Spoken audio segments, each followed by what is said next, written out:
San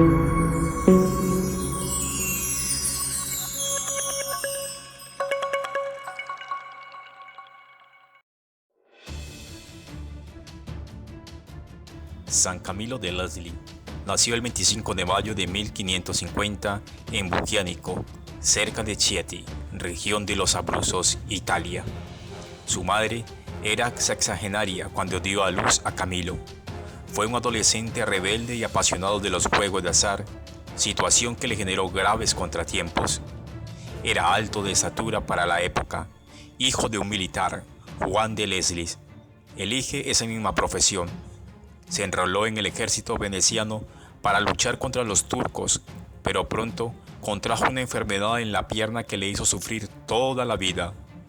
En 1571 ingresó como paciente en el Hospital de Santiago de los Incurables en Roma, donde más tarde trabajó como criado.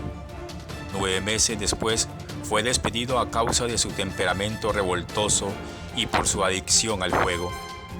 En 1574 apostó en las calles de Nápoles sus ahorros, sus armas, todo lo que poseía, y perdió hasta la camisa que llevaba puesta. Solo en la miseria medita entre mendigar o robar para vivir. Finalmente, gracias a las enseñanzas maternas, decide pedir limosna. Más adelante, es invitado por el administrador de los capuchinos de la ciudad a trabajar en el convento de los frailes que se estaba construyendo en Manfredonia.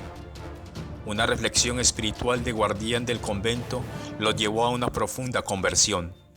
Camilo cayó de rodillas, pidió perdón de sus pecados con muchas lágrimas y se encomendó a la misericordia de Dios. La conversión tuvo lugar en 1575, cuando Camilo tenía 25 años. Desde entonces comenzó una nueva vida de penitencia y completa sumisión a Jesucristo. Solicitó ingresar a los capuchinos e inició el noviciado. Una enfermedad de su pierna impidió su profesión y regresó al Hospital de Santiago en Roma, donde se consagró al cuidado de los enfermos.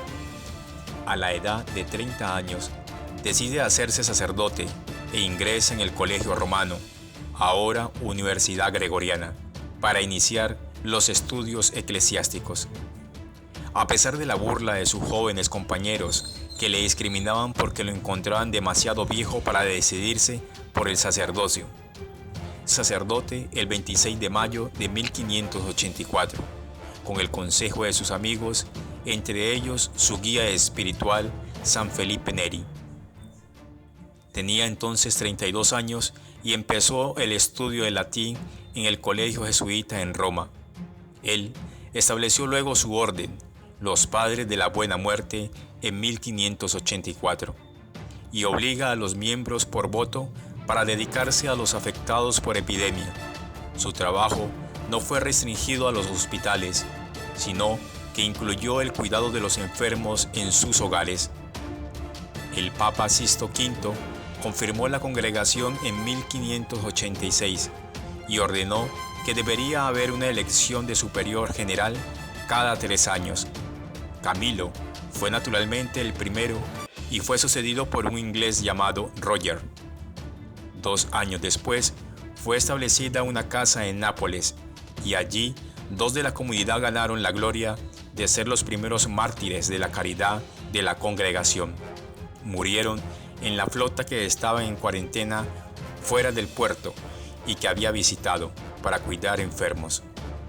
En 1591, Gregorio XIV erigió la congregación en orden religiosa, con todos los privilegios de los mendicantes. Fue nuevamente confirmada como tal por Clemente VIII en 1592. La enfermedad que había evitado su entrada con los capuchinos y sus otras dolencias contribuyeron para hacer su vida una de sufrimiento ininterrumpido, pero él no permitiría que nadie esperara por él, y cuando apenas era capaz de mantenerse en pie, se arrastraba de su cama para visitar a algún enfermo. Camilo trataba a cada enfermo como si estuviera ante el mismo Jesús.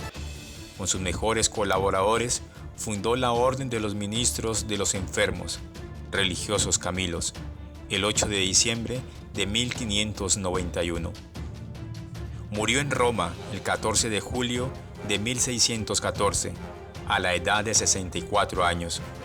Fue beatificado en 1742 por Benedicto XIV y canonizado el 29 de junio de 1746 en Roma por Benedicto XIV. La Iglesia celebra su memoria el 14 de julio. En 1886, León XIII declaró a San Camilo, juntamente con San Juan de Dios, protectores de todos los enfermos y hospitales del mundo católico, patrono universal de los enfermos, de los hospitales y del personal hospitalario.